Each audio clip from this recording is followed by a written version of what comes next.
Walang sweldo sa matagal ng panahon. Itong dahilan ng paglantad ng ilang empleyado ng isang kilala pa namang pawn shop.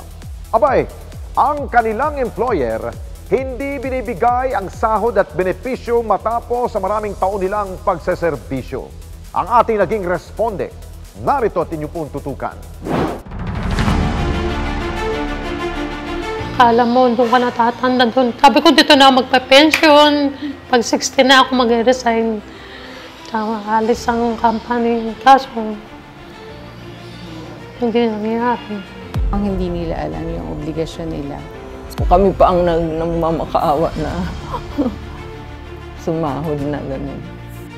Ito ang reklamo ng ilang empleyado ng isang kilalang pawn shop na naglakas loob na lumapit sa programa para isiwalat ang problemang kinakaharap ng karamihan sa kanila.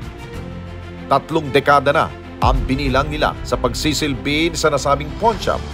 Ngunit lahat ng ito nabaliwala lamang sa isang iglap. Kaya naman si Ana, Desa at si Brenda, hindi nila tunay na mga pangalan, hindi na nakatiis pa at nagparesponde sa ating programa. Salaysay ni Ana taong 1994 nang siya ay maging bahagi ng nasabing kumpanya. Maayos ang kalakaran at pasahod sa mga tao. Mabait at may malasakit sa mga empleyado. Dumating po ako sa Tambunding 1994. Talaga pong umaabot ng 100 transactions a day. Nung una po, okay naman po ang paghulog nila ng SSS, ng mga pag-ibig, okay. Since 2014 po, noon na po sila nag-start na unti-unting hindi uhulog, gano'n. Nung may mga nagko-complain na po, tsaka lang po sila, yung unti-unti ding binabayaran, gano'n po. Ngunit taong 2014, nagbago ang lahat. Ang magandang pakikitungo sa kanila na uwi sa iwasan.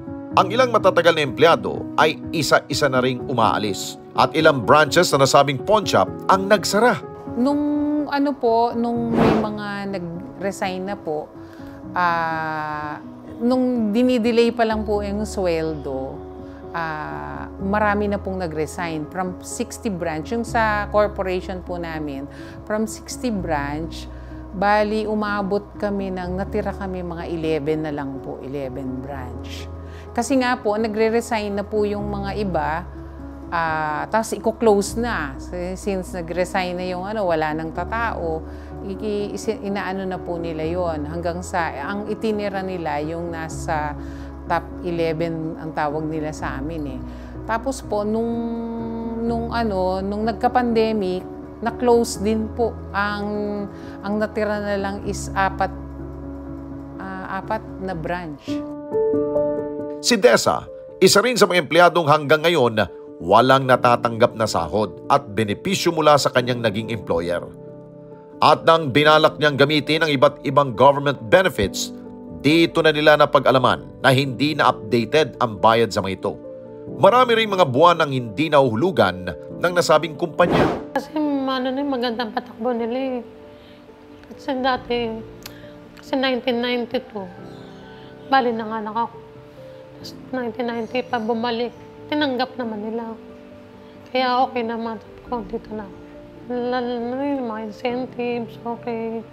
May SSS, may mga pa kami, mga outing. Kasi noon dati, mag-loan kami, hindi kami nakapag-loan dahil nga may lapse. Siyempre, sabi na ayusin. Hindi na kami nakapag-loan. Tapos kung nababawasan lahat ng mga namin, mga incentive. Ganun na lamang ang panlulumo ni Desa, lalo na't ang pinaghirapan niya ng halos 3 dekada, mauuwi lamang sa wala. Kaya anak ko, parang tumatalon na rin ako na loob sa Tambunding. At sabi, pagka okay na yung company, tatawagan ka. Naghihintay lang kami. Kasi yun lang naman ang trabaho ko nun eh.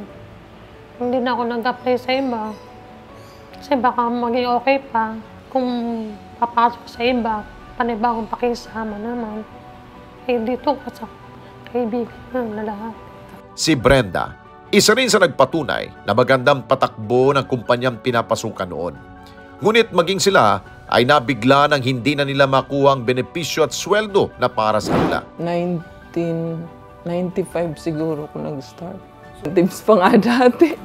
Pag vault custodian ka, kasali ka sa incentive. Nadidelay din po. Hindi umi-eksakto talaga sa date. Doon na lang pong kami sa SSS, nag-print ng mga hulog.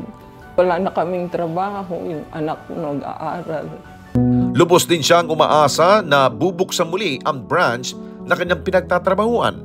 Yun nga, after sabi, tatawagan kami pag may branch na masasalpakan. Yun, doon kami tatawagan. Ayun, yun nga, yung tatawagan na lang kami pag may branch na malalagyan kami. Niha, hindi na kami tinawagan.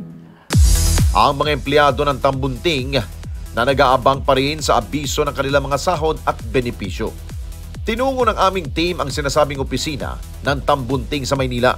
Ang naturang opisina nasa basement di umano ng bahay na pag-aari ng presidente ng H. Tambunting Pawn Shop na si Mr. Antonio Ongsiaco. Alam po, dito po ba nakatira si Mr. Antonio Ramon Ongsiaco? Sir, Hindi dito nakatira eh. Ay, hindi po sila dito nakatira. Pero dito po yung opisina ng Tambunting Pawn Shop po na headquarters.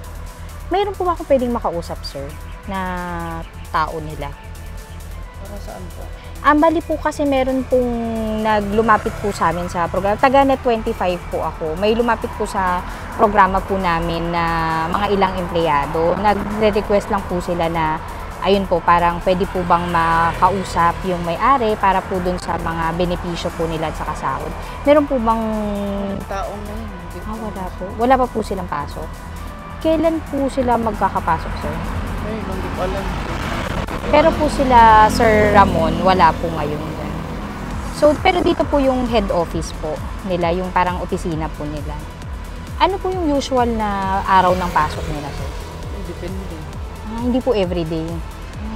Pero dito po yung bahay po mismo o opisina lang po. Okay. So ngayon, sir, walang tao po. Ngunit bigo kaming makaharap siya o sino man sa kanyang empleyado. Maging ang mga text na aming natanggap, indikasyon na pinagpapasapasahan lamang kami ng mga ito at ayaw nilang direktang sagutin ang reklamo laban sa kanilang kumpanya. Dahil dito, agad na kaming sumangguni sa Department of Labor and Employment o DOLE para sa aksyon na dapat gawin ng mga nagre-reklamong empleyado. Dito, malinaw na ipinaliwanag ng Direktor ng Bureau of Working Conditions na si Attorney Alvin Curada ang mga karapatan ng isang manggagawang Pilipino, regular man o hindi sa trabaho. Sa ating labor code, naka-outline yung mga benepisyo ng lahat ng mga manggagawa sa pribadong sektor, sa private sector. Ang pinakauna at pinakamahalaga diyan na dapat lahat ng mga manggagawa ay tumatanggap ng not less than the prescribed and applicable minimum wage rate. Ito yung tinatagda sa wage order ng RTWPB.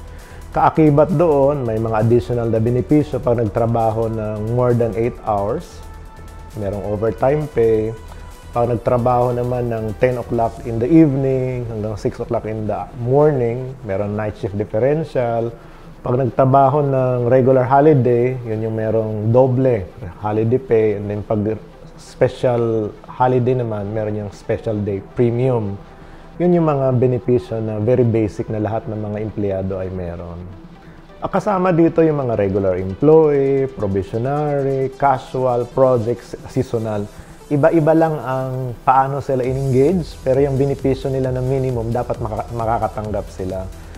Pero iba ang benepisyo kung ang pag-uusapan ay independent or freelancers, kasi sila ay govern ng civil law, hindi sila kasama sa ating labor code, hindi sila kasama sa coverage ng labor code. Paliwanag pa ni Direktor Curada, hindi man kasama sa labor code ang mga benepisyo tulad ng SSS, PhilHealth at Pag-ibig, ngunit saklaw pa rin ito sa mga mandato na binabantayan ng kanilang ahensya. Hindi siya sa labor code, but may mga special na batas yung SSS, PhilHealth at Pag-ibig.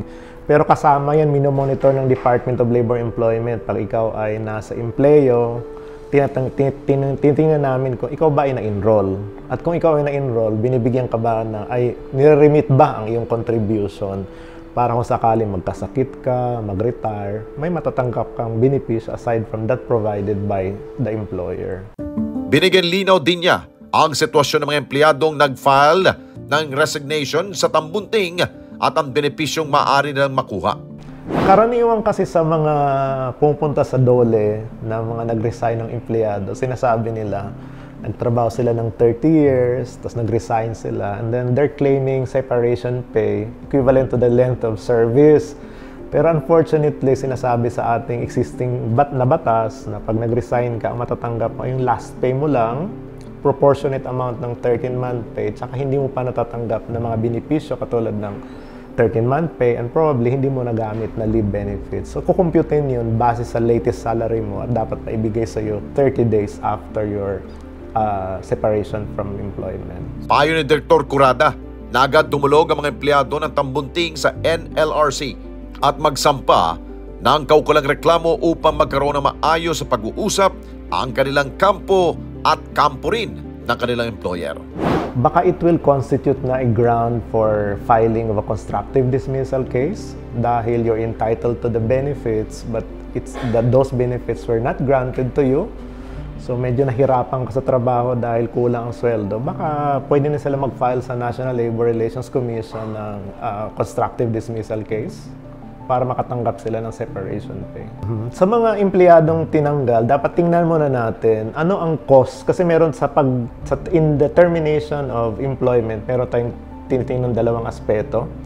Yung una, yung substantive due process. Ang pangalawa ay procedural due process. Substantive due process, tinitingnan natin yung dahilan ba ng pagkatanggal ng trabaho ay base sa mga causes na nasa labor code. Authorized man yan or just causes. Pangalawa, kung ito man ay nakabase sa substantial due process, nakabase sa just and authorized cause, tinitingnan din natin na-notify ba? Then, kung na-notify, may hearing ba? After ng admin hearing, na-notify ba siya uli kung anong resulta ng hearing at anong decision ng company? So, palaging dalawa magkasama. Absence of one will render termination of employment invalid at posibleng ma-awardan sila ng separation pay. Pagsisiguro ng kagawaran, natatanggapin nila ang mga reklamong ito na idudulog sa kanilang tanggapan at agad itong aaksyonan kung kinakailangan. Yung aming regional, field, and provincial offices ay bukas naman Monday to Friday, and whenever we receive complaint, pag may reklamo kaming natatanggap, ang ginagawa namin, dinadaan namin sa conciliation mediation, yung single entry approach. It's really bringing parties together at i-facilitate ng DOLE paano sila magkaayos. Pero kahit na may ganon, may mga instances na hindi pa rin sila nagkakaayos, walang resolution ng kanilang issues, naggagawa tayo ng inspection para finally alamin natin at the workplace level ano ang karapatan ng mga workers, kung tama ba yung reklamo nila, and kung tama yung reklamo nila, magkano yung liabilities naman ng employer. So we conduct inspection. And finally, kung hindi pa rin nagbabayaran, nag-issue si Regional Director ng Compliance Order ordering the employer to pay yung benefits computed ng Labor Inspector. Importante, meron silang identification card. Kung meron silang mga payroll, payslip, dalhin din nila. Kung wala silang physical copies ng payroll, payslip, kahit yung mga soft copies, picture, dalhin rin nila. Mga ATM card issued ng company, anything that would prove existence of employment relationship at that can support yung kanilang narration na kung gaano sila katagal ng trabaho, dalhin rin at makakatulong yun sa pag-asserte ng kanilang benefits.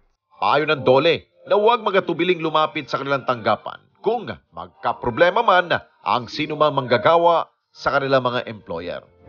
Kami po ay madaling matagpuan. Nandiyan kami dito sa National Capital Region, mayroong mga field offices sa Quezon City, Makati, Muntinlupa, even sa Caloocan. Accessible po sa lahat yun. Basta pumunta lang sila and they will be accommodated naman. Pero if they want yung enlightenment lang ng mga konsepto, they want lang yung mga clarification ng labor laws, bukas din yung aming hotline, DOLE hotline 1349. Pero hindi ito, walang action kang maano dito, but really advice and clarification. But if you want action, pupunta ka physically sa regional, provincial, and field offices namin. Para kay Ana, Des at Brenda, hangad lamang nilang mabayaran ang mga atraso sa kanila ng kumpanya, lalo na't ang perang ito ay pinaghirapan at pinagtrabahuan nila ng mahabang panahon. Iniisip ko kung saan ako lalapit. Hindi ko alam kung makukuha ko pa, may babalik pa sa akin. Kasi kinaltas sa akin, ilang taon din yung kinaltas. sana po mabayaran. Actually, lahat po sana, hindi lang kami, okay din na kami bayaran, pero ang dami po talaga namin, mga mahihirap lang po talaga. Yun nga, yung sana mabayaran lahat. SSS. Kung pwede yung retirement, kasi ang tagal na namin sa kanila. Lahat ng empleyado may karapatan na mabayaran sa kanilang ginawang trabaho. Kaya obligasyon naman ng mga employer na ibigay ang tamang sahod at benepisyo. At ang sinumang lalabag at mga abuso ng kanilang empleyado ay siguradong mananagot sa batas. Mga kababayan, salamat po sa inyo pong pagsubaybay sa Responde Mata ng Mamamayan. Para mapanood pa ang iba pa naming pagresponde sa ating mga kababayan, i-click lamang ang subscribe button at i-follow lamang ang Net25 social media pages at Net25 TV.